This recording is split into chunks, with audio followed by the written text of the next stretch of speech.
Buenas noches, estimados amigos. Bienvenidos a un nuevo episodio de nuestro estudio de las Sagradas Escrituras con la perspectiva de un acercamiento al pensamiento hebreo.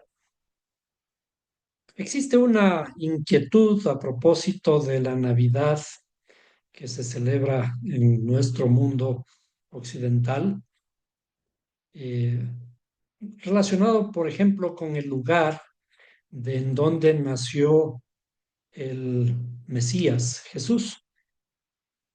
Este es un objeto de controversia y va a seguir en controversia por mucho tiempo más entre el mundo cristiano y el mundo judío. Pero, por ejemplo, cuando vamos a analizar los lugares, hemos dicho siempre que en la escritura tenemos que aprender a leer la escritura como si fuera un espejo. ¿Qué quiere decir como si fuera un espejo? Que cuando leemos la Biblia, la Torá, todos los libros, los profetas, los salmos, todo lo que parecen ser historias, en realidad tenemos que mirarla como un espejo en el que nos refleja a nosotros para mirarnos reflejados allí. Es decir, que nosotros somos los protagonistas de dichas historias. Por tanto, todo lo escrito que parece describir historias que pasaron tal como están escritas, en realidad son descripciones espirituales de mi interioridad. Y para ello vamos a mirar los textos. Por ejemplo, comenzamos con la muerte de Raquel, la matriarca, en hebreo Rachel, ¿sí? Dice que murió y fue sepultada en el camino de Éfrata, la cual es Betlehem, que en las traducciones la tradujeron simplemente como Belén. ¿Pero qué es Belén? Belén, de acuerdo a la geografía, nosotros sabemos que Jerusalén está por aquí y Belén está más o menos cerca, a unos pocos kilómetros de Jerusalén. Pero sin embargo, lo que describe la escritura es una historia espiritual. Y ahora vamos a ver de qué se trata Belén. Belén viene de Beit Lehem, en el hebreo se escribe de esta forma Beit Lehem, cuya traducción es la casa del pan. ¿Pero qué significa la casa del pan? No es solamente el lugar en donde se hacía el pan, pero también inclusive en la historia, pese a llamarse la casa del pan, era el lugar en donde el sumo sacerdote iba a escoger los corderitos perfectos que tenían que ser sacrificados en el templo. Regresemos poquito al concepto. Belén era el lugar en donde los sacerdotes tenían que ir a escoger los corderitos sin mancha, perfectos, y que tenían que ser sacrificados, inmolados en el templo. Ahora, con esta perspectiva, pasemos a analizar estas palabras. Entonces, tomando estas palabras, Beit Lehem, la casa del pan o Belén en español, cuando nosotros escribimos las palabras hebreas que se escriben de derecha a izquierda, palabras de derecha a izquierda dicen aquí de esta forma Beit Lehem. Para quienes ya tienen el conocimiento de las clases que hemos estado aprendiendo un poquito del alfabeto hebreo, me van a ayudar con las tablitas para ir revisando los valores de estas letras. Beit Lehem, comenzamos desde la izquierda por facilidad nuestra. La letra Mem tiene un valor de 40. La letra Het tiene un valor de 8. La letra Lamed tiene un valor de 30. Ahora, la letra Tav tiene un valor de 400. La letra Yud tiene un valor de 10. Y la letra Bet tiene un valor de 2. Con esto, si sumamos todos estos valores, ¿sí?, llegamos al número 490. ¿Qué significa 490? Cuando hacemos este análisis, que es uno de los métodos hebreos para analizar los textos, los conceptos espirituales, encontramos una palabra relacionada con Beit Lehem, que es Tamim, que significa perfecto. Le dijimos que era Belén. Belén, en la traducción, es la casa del pan, pero era el lugar en donde el sumo sacerdote salía del templo para ir a buscar los corderitos perfectos, sin mancha alguna. Y estos corderitos debían ser llevados al templo para el sacrificio. Entonces, Tamim, si nosotros hacemos la gematria de Tamim, nuevamente la letra Mem tiene un valor de 40, la letra Yud, un valor de 10, esta letra Mem, que solo se dibuja de una forma diferente, pero es la misma, nuevamente 40, y la letra Taf, 400.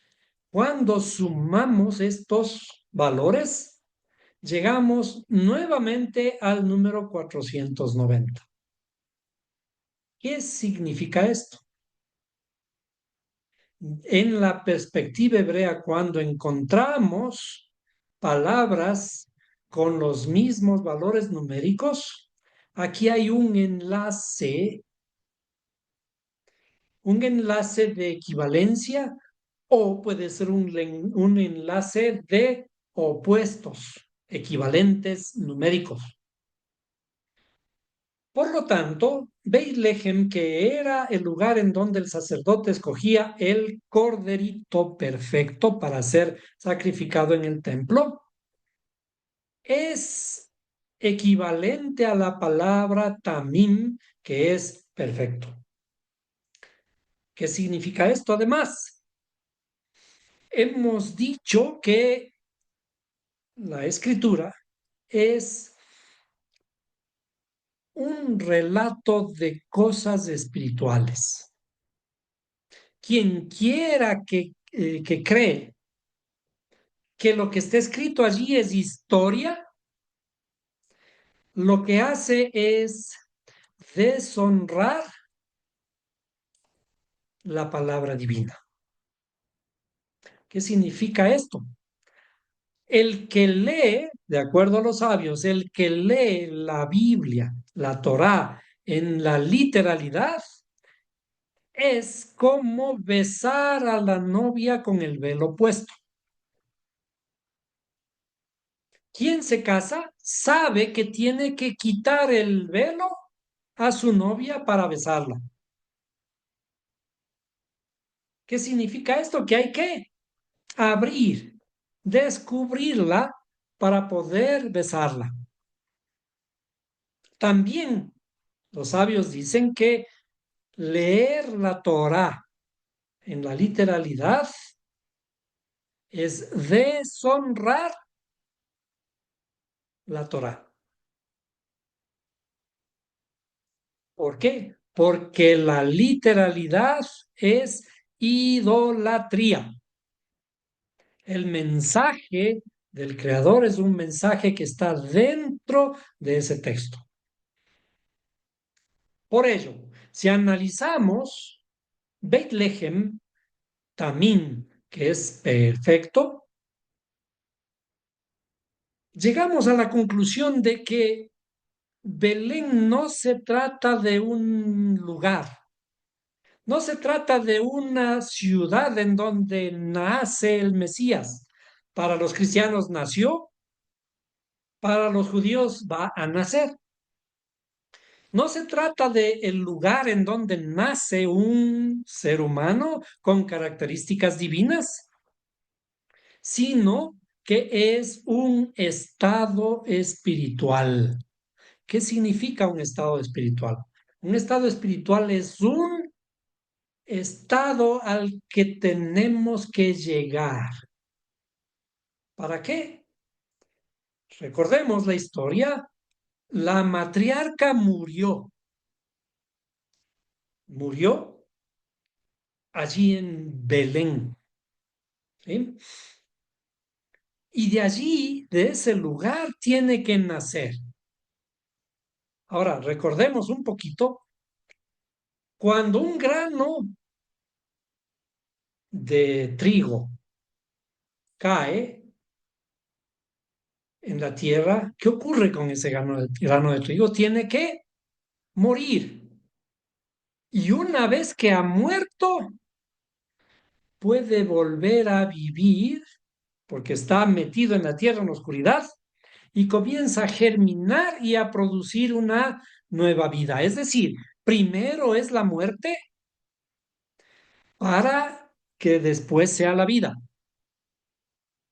Por ello, cuando Nicodemo fue a preguntarle a Jesús, ¿tengo que volver al vientre de mi madre y nacer? Sí, tenemos que volver al vientre de Dina, la madre Lea, que murió en Belén, en el estado de perfección. El estado de la muerte es el estado perfecto, porque no está hablando de la muerte, de la desaparición del cuerpo, está hablando de nuestra muerte para que haya un nuevo nacimiento. Por ello, el nuevo nacimiento está representado por el nacimiento de Mashiach, la luz. ¿Por qué? Porque el grano de trigo cae y muere dentro de la tierra en la oscuridad. Y ahora, en la oscuridad nace una nueva luz. Y ese es el estado de perfección. Esa muerte espiritual es un estado perfecto, porque esa muerte trae una gran vida. A eso se refieren los evangelios cuando dicen que para mí el vivir es Cristo y el morir es ganancia. No hay mayor ganancia que una muerte para que nos traiga una nueva vida. Si ahora todo esto comparamos con los grandes sabios escritores, hay sabiduría también en lo que llamamos secular. Y esto nos ayuda a la comprensión del texto. Cuando le preguntaron al premio Nobel colombiano Gabriel García Márquez que en dónde está Macondo. Todo el mundo al leer Cien años de soledad estaban intrigados de su realismo mágico con el que describe la ciudad que aparentemente vive el personaje principal, la familia principal Buen Día, en una ciudad que funda llamada Macondo. Y es un pueblito que inicia muy triste, pero progresa, después nuevamente muere y cosas así. Entonces, el lector se queda impregnado de esa imagen y trata de buscar en dónde está Macondo. Y le preguntan a Gabriel García Márquez, le preguntaron y le dijeron, bueno, ¿en dónde está Macondo? Y este gran escritor dijo, Macondo, más que una ciudad, es un estado de ánimo. Esa es la grandiosidad de lo escrito. Y bajo esta perspectiva está escrita también la Biblia. La Biblia no nos está relatando de un pueblito llamado Belén que está cerca de Jerusalén y que ahora en estos tiempos Israel está en guerra. La guerra no es el propósito de la Biblia. Pese a que Jesús haya dicho, yo les vine a traer la guerra. Todo esto tiene que ser analizado en la espiritualidad dentro de nosotros. ¿Cuál es la guerra? La única guerra que es posible hacerla, la única guerra posible es la guerra interior. La guerra que Mashiach viene a poner es los padres en contra de los hijos y los hijos en contra de los padres. Los hijos que son mis frutos espirituales. Y esa guerra interior es la que tiene que ser batallada para lograr la reconstrucción, la redención interior del ser humano. Esto está en oscuridad, pero esta oscuridad tiene que ser iluminada con el conocimiento. Por tanto, Belén con estas ecuaciones que hemos hecho aquí, Belén es el estado espiritual de perfección. Allí es en donde murió Rachel, como el grano de trigo que cae en la tierra y muere. Pero allí en la muerte tiene que germinar y dar a luz a un nuevo ser. Y cuando este nuevo ser viene, tiene que venir en forma de niño. ¿Por qué? Porque los niños son inocentes, comienzan nuevamente. Hemos borrado de alguna forma todo lo que conocíamos para tener que aprender de nuevo. Y decíamos que aquí hay una guerra de conceptos, una guerra más bien literal, entre las dos grandes religiones basadas en la Biblia. La una es el cristianismo y la otra es el judaísmo. El cristianismo dice Jesús ya vino. ¿Cuándo vino? Hace 2000 años. Y nació en Belén. ¿Y qué dice el judaísmo? El judaísmo dice, no, nosotros no creemos en que haya venido el Mesías. ¿Por qué? Porque Jesús no cumplió los más grandes requisitos para ser el Mesías. Ahora, analicemos un poquito la literalidad. Cuando analizamos la literalidad nos metemos en grandes problemas. Si analizamos, por ejemplo, uno de los requisitos para que Jesús sea el Mesías es que tiene que descender de David, de la tribu de Judá. De acuerdo a la tradición bíblica, la tribu es asignada por medio del Padre. Por tanto, Jesús, ¿quién fue su padre? Es la gran pregunta. Si Jesús fue engendrado por el Espíritu Santo, José no era su padre y por lo tanto no tenía la afiliación tribal de la tribu de Judá y la descendencia de David. Ese es el primer punto, de los grandes puntos que hay. El segundo punto es de que Jesús tenía que cumplir en su venida que tenía que traer paz, de acuerdo a lo que dicen los profetas, y la liberación, por lo tanto, de Jerusalén, de Israel. Todo lo contrario, Jesús dijo, yo les he venido a traer guerra. Yo vine a poner los padres contra los hijos y los hijos contra los padres. Sin contar con que la historia de Jesús ha promovido la guerra durante todos los siglos anteriores. En nombre de Jesús hubieron las cruzadas, todas las persecuciones, el holocausto, la Inquisición, en donde murieron muchísima gente, gran parte de judíos. Y el tercer requisito que debe reconstruir el templo. Tiene que construir el templo. Y claro, él dijo, miren este templo, será derribado y yo lo reconstruiré en 3 días. Literalmente se cumplió. No, no se ha cumplido. Pero naturalmente que la literalidad es fuente de muchísimos problemas. El primer problema es sus propios discípulos. Uno de ellos, en el libro de Apocalipsis, escribe y dice que este cordero, dice, hablando de la bestia, dice, los que no están inscritos en el libro de la vida del cordero, que fue inmolado, ¿cuándo? Hace 2000 años, o él podría haber dicho hace 60 años, ¿no? Dice, desde el principio del mundo.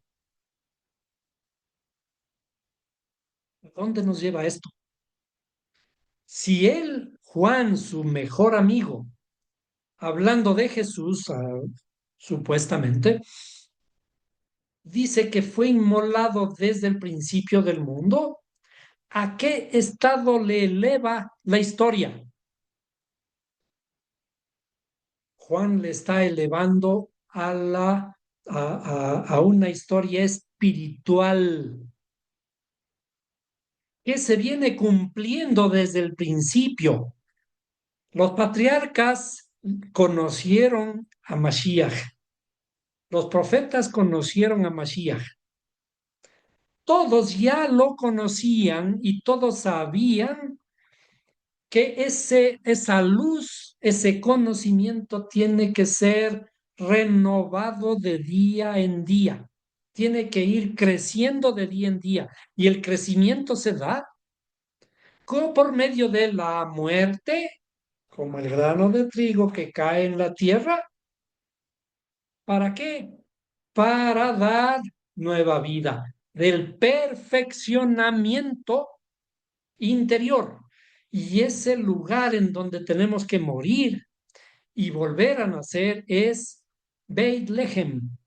No un lugar físico en ninguna parte del mundo, sino aquí, en nuestra interioridad. Aquí muere y aquí tiene que nacer la luz. Por ello, algunos sabios, como un profesor judío llamado Mario Saban, dice, el Mesías no es un ser humano.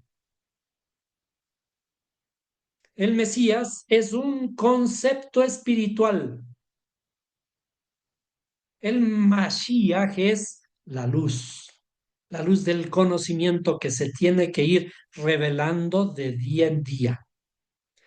Y por ello, Mashiach ojalá nunca termine de llegar, porque el día que Mashiach termine de llegar, habremos completado el ciclo, ya no habría nada más que hacer. Porque Mashiach es el conocimiento, y si Mashiach ya termina, es decir, la luz ya está completa en nosotros, el conocimiento ya está completo en nosotros, ya no hay nada más que aprender. Esto es como una utopía. ¿Qué es una utopía? La utopía es como el horizonte. Cuando nosotros caminamos hacia el horizonte, 10 kilómetros, el horizonte se mueve otros 10 kilómetros allá. Entonces, ¿para qué sirve caminar hacia el horizonte si nunca lo vamos a encontrar? Precisamente para eso, para caminar. Las utopías sirven para que nos movamos siempre, para que no estemos estáticos, para que tengamos un objetivo hacia dónde llegar, aunque sepamos que nunca podremos llegar. Es el concepto más allá de todas las historias que parecen literales. Y el mundo está enfrentado entre estas corrientes. El uno que ya vino, el otro que no viene, y peleamos por estos conceptos religiosos espirituales. Pero estos conceptos religiosos no son más que la distorsión al entender la Torá, al entender la Biblia en la literalidad. Cuando entendemos en la profundidad, estos conceptos desaparecen.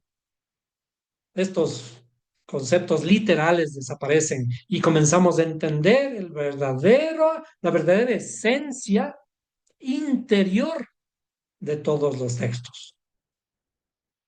Y entonces es justamente a donde tenemos que llegar. Tenemos que profundizar en estos conceptos y dejar la literalidad, porque la literalidad es el primer paso para el entendimiento, como los niños.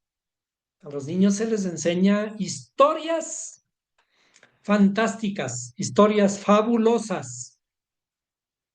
¿Para qué? Para que puedan recordarlas fácilmente. Pero luego de aprender estas historias fantásticas y fabulosas, entendemos que son fantasía y son fábulas. Pero no por ello estamos despreciando las historias espirituales. Por el contrario, las historias espirituales son las más sublimes. ¿Por qué? Porque son fruto de este desarrollo del pensamiento humano. La más grande creación a la que podemos llegar.